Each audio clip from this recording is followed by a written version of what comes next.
Hello Endgame community, I'm Pierre, he's Chris. We're back at you, ready for 2022, talking about fantasy football all off season long. It's never too early to prepare for next season. So we are going to do just that by breaking down a mock draft, way too early mock draft that we're taking part in. We're going to look at some of our favorite picks from the first 5 rounds. All right, so let's get into it. We're going to go round by round and not talk about every single player, but just give you our favorite picks from each round. Let's start with the first round. Who do you think got the best value in the very first round? Well, I know it's a risk, but like the great Herm Edwards said, you play to win the game. And I think getting Christian McCaffrey with the 7th pick in the first round is well worth the risk because, sure, he's only played 10 games over the last 2 years. But in those 2 games, he's been head and shoulders better than every other fantasy player. It's not even close, right? So if he can stay healthy next year, or even if he can be healthy just for the fantasy playoffs, that can literally be a league-winning pick. So to me, Christian McCaffrey at the 1-7 is great value. It's hard to find value in the first round, but I think that was it.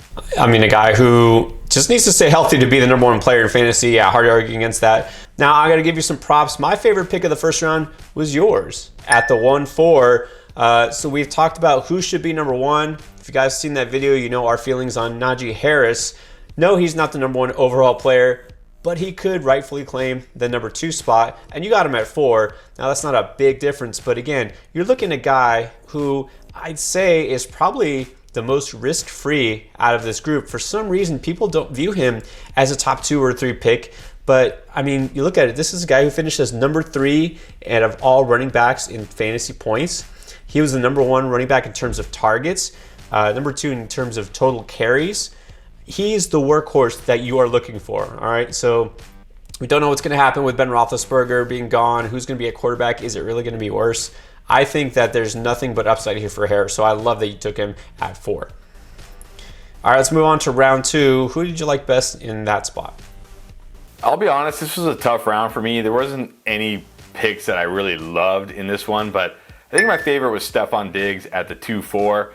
Not that it's necessarily incredible value for him, I just really like Stefon Diggs heading into 2022 because even though he had kind of a down year in 2021, all the numbers were there for him to have the monster year minus the efficiency, right? The target share was there. Josh Allen attempted the most passes per game of any QB. This is still a pass-heavy offense. He's still the number 1 wide receiver there. I could see Stefon Diggs rebounding in 22 and finishing as the number 1 fantasy wide receiver. So not that it was a great value pick, I just think his ceiling is super high, and I love this pick in the second round. I agree with you. I mean, it's hard to say that anybody got great value in the first 2 rounds, right? Because it's not a big jump here. But I'll tell you what, I think Jamar Chase at the 2-10 is a great value because, I mean, recency bias aside, I get it. He won a lot of people their championship just on that 1 week.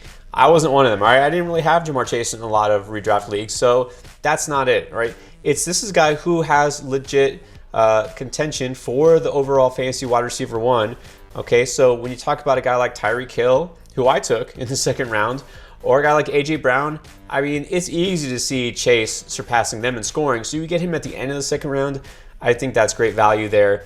I know T. Higgins is still around. You know, it's not going to be just the Jamar Chase show, but it's okay. He showed that it does not matter. So I love getting him with so much upside. All right, on to round 3. Who'd you like the best?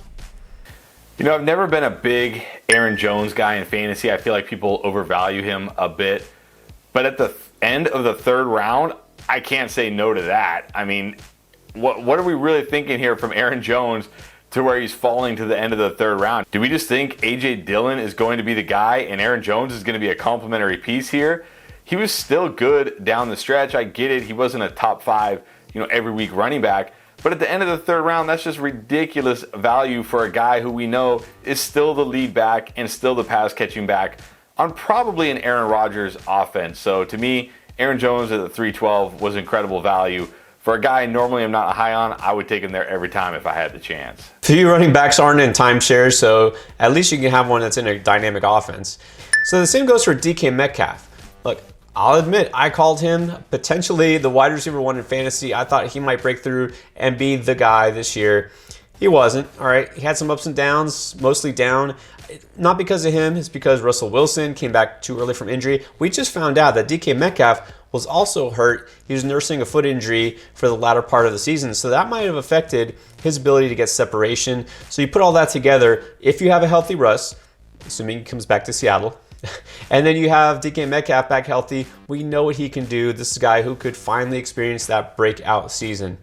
So getting him in the middle of the third round, again, I think that upside for him is greater than pretty much every wide receiver that was taken in round 3. So I love that pick. All right, let's keep going to round 4. Who was your favorite pick? Well, this time I'm going to compliment you. I loved your pick here. And I actually wished I had taken this guy over the pick that I made, but that was Mike Evans. There's 3 things you can count on in life: death, taxes, and Mike Evans fall into the 4th round of every fantasy draft every single year. It doesn't matter. Every year he's available in the 4th round, and I gladly will scoop him up.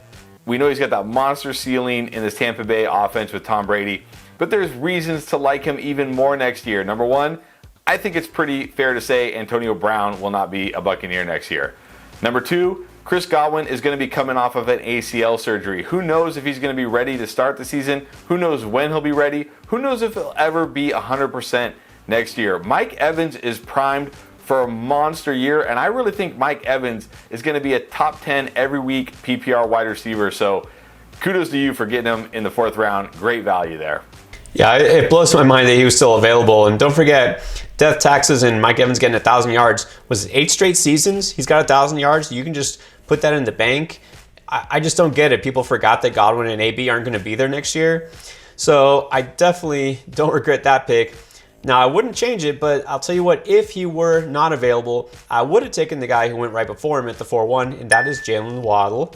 All right, so you know Waddle, besides being a Dolphin, he's a guy who is a target magnet, okay? Tua and Waddle, we've seen the connection just like with Burrow and Chase. Everybody's got their guy from the quarterback, wide receiver combination. That combination paid off quite a bit, and you've got to think that it's only going to get better, not just because it's his year 2, but also Tua will have a full season without drama. They're going to have a new coach, as we know now. So really, they're going to continue to do what they were striving to do this offseason and build around Tua, not look for ways to deal him.